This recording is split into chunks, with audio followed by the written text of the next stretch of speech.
అందరికీ నమస్కారం.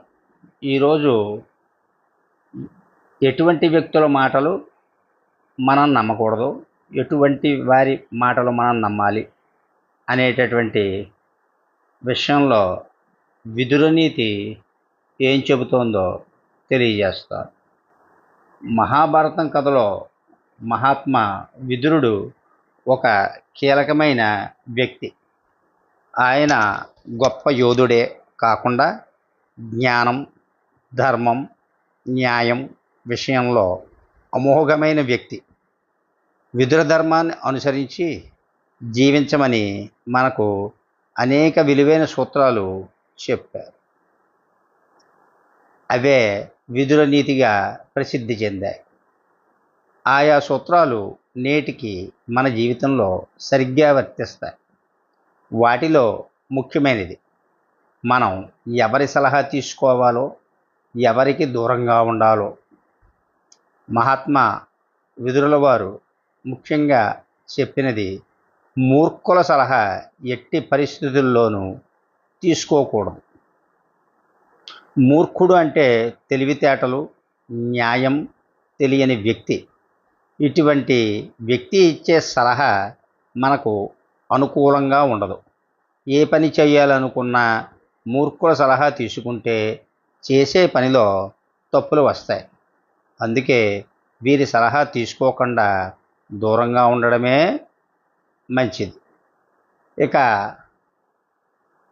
విదురుల వారు ఒక రకమైన వ్యక్తుల గురించి హెచ్చరించారు. వారు ఎప్పుడూ ఏదో ఒకటి తొందరపడి మాట్లాడుతూ నిర్ణయం తీసుకోవడంలో తికమక పడుతూనే ఉంటారు.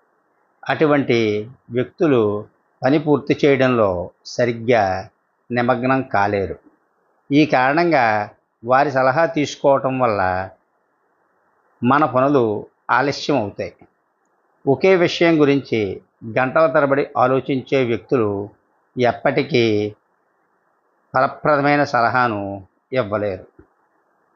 మరోవైపు చాలా తొందరగా పనిచేసేవారు కూడా సాధారణంగా ఆలోచించకుండా నిర్ణయాలు తీసుకునే అవకాశం ఉంది. అందుకు విదురులు ఇలా చెబుతారు. మరోవైపు తొందరగా పనిచేసేవారు కూడా సరైన నిర్ణయం తీసుకోకముందే పనిని చెడగొడతారు. ఈ కారణంగా వారి సలహా తీసుకోవడం ప్రమాదం. చిలుక పలుకులు మాట్లాడే వ్యక్తులు మన పనులకు తీవ్ర ఆటంకం కలిగిస్తారు. వారు నిజాయితీగా మాట్లాడే అలవాటు లేకుండా ఎప్పుడూ చక్కని మాటలతో తప్పుదోవ పట్టించే ప్రయత్నం చేస్తారు. వారి సలహాను అనుసరించడం వల్ల భవిష్యత్తులో అనేక సమస్యలను ఎదుర్కొనాల్సిన పరిస్థితి వస్తుంది.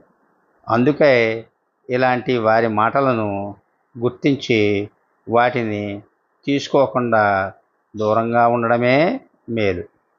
మరి మహాత్మా విదురుల వారు చెప్పిన ఈ సూత్రాలు నేటి సమాజానికి అనువైనవి.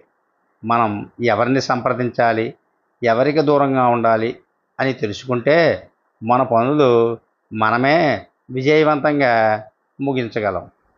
నిజాయితీగా ఉండే, తెలివితేటలు కలిగిన వ్యక్తుల సలహాలు తీసుకోవడం మన ప్రయాణంలో నిజమైన మార్గదర్శకత్వమే అవుతుంది. సర్వే జనా సుఖినో భవంతు.